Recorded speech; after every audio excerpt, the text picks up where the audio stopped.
Exodus chapter 14. Then the Lord spoke to Moses, saying, Speak to the children of Israel, that they turn and camp before Pi-hahiroth, between Migdol and the sea, opposite Baal-zephon. You shall camp before it by the sea. For Pharaoh will say of the children of Israel, They are bewildered in the land, the wilderness has closed them in. And I will harden Pharaoh's heart, so that he will pursue them, and I will gain honor over Pharaoh and over all his army, that the Egyptians may know that I am the Lord. And they did so. Now it was told the king of Egypt that the people had fled, and the heart of Pharaoh and his servants was turned against the people. And they said, Why have we done this, that we have let Israel go from serving us? So he made ready his chariot and took his people with him. Also, he took 600 choice chariots, and all the chariots of Egypt with captains over every one of them. And the Lord hardened the heart of Pharaoh king of Egypt, and he pursued the children of Israel, and the children of Israel went out with boldness. So the Egyptians pursued them, all the horses and chariots of Pharaoh, his horsemen and his army, and overtook them camping by the sea beside Pi-hahiroth, before Baal-zephon. And when Pharaoh drew near, the children of Israel lifted their eyes, and behold, the Egyptians marched after them. So they were very afraid, and the children of Israel cried out to the Lord. Then they said to Moses, Because there were no graves in Egypt, have you taken us away to die in the wilderness? Why have you so dealt with us, to bring us up out of Egypt? Is this not the word that we told you in Egypt, saying, Let us alone that we may serve the Egyptians? For it would have been better for us to serve the Egyptians than that we should die in the wilderness. And Moses said to the people, Do not be afraid. Stand still, and see the salvation of the Lord, which he will accomplish for you today. For the Egyptians whom you see today, you shall see again no more forever. The Lord will fight for you, and you shall hold your peace. And the Lord said to Moses, Why do you cry to me?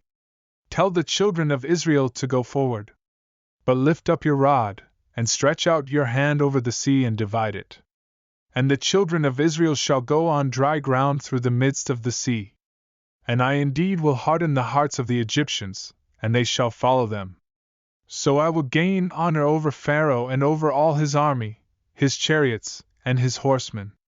Then the Egyptians shall know that I am the Lord, when I have gained honor for myself over Pharaoh, his chariots, and his horsemen. And the angel of God, who went before the camp of Israel, moved and went behind them, and the pillar of cloud went from before them and stood behind them. So it came between the camp of the Egyptians and the camp of Israel. Thus it was a cloud and darkness to the one, and it gave light by night to the other, so that the one did not come near the other all that night. Then Moses stretched out his hand over the sea, and the Lord caused the sea to go back by a strong east wind all that night, and made the sea into dry land, and the waters were divided. So the children of Israel went into the midst of the sea on the dry ground, and the waters were a wall to them on their right hand and on their left. And the Egyptians pursued and went after them into the midst of the sea, all Pharaoh's horses, his chariots, and his horsemen.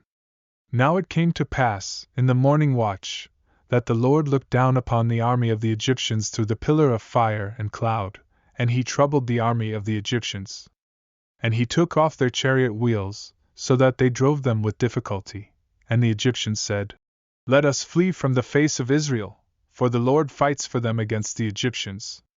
Then the Lord said to Moses, Stretch out your hand over the sea, that the waters may come back upon the Egyptians, on their chariots, and on their horsemen. And Moses stretched out his hand over the sea, and when the morning appeared, the sea returned to its full depth, while the Egyptians were fleeing into it. So the Lord overthrew the Egyptians in the midst of the sea. Then the waters returned and covered the chariots, the horsemen, and all the army of Pharaoh that came into the sea after them. Not so much as one of them remained. But the children of Israel had walked on dry land in the midst of the sea, and the waters were a wall to them on their right hand and on their left. So the Lord saved Israel that day out of the hand of the Egyptians, and Israel saw the Egyptians dead on the seashore. Thus Israel saw the great work which the Lord had done in Egypt. So the people feared the Lord, and believed the Lord and his servant Moses.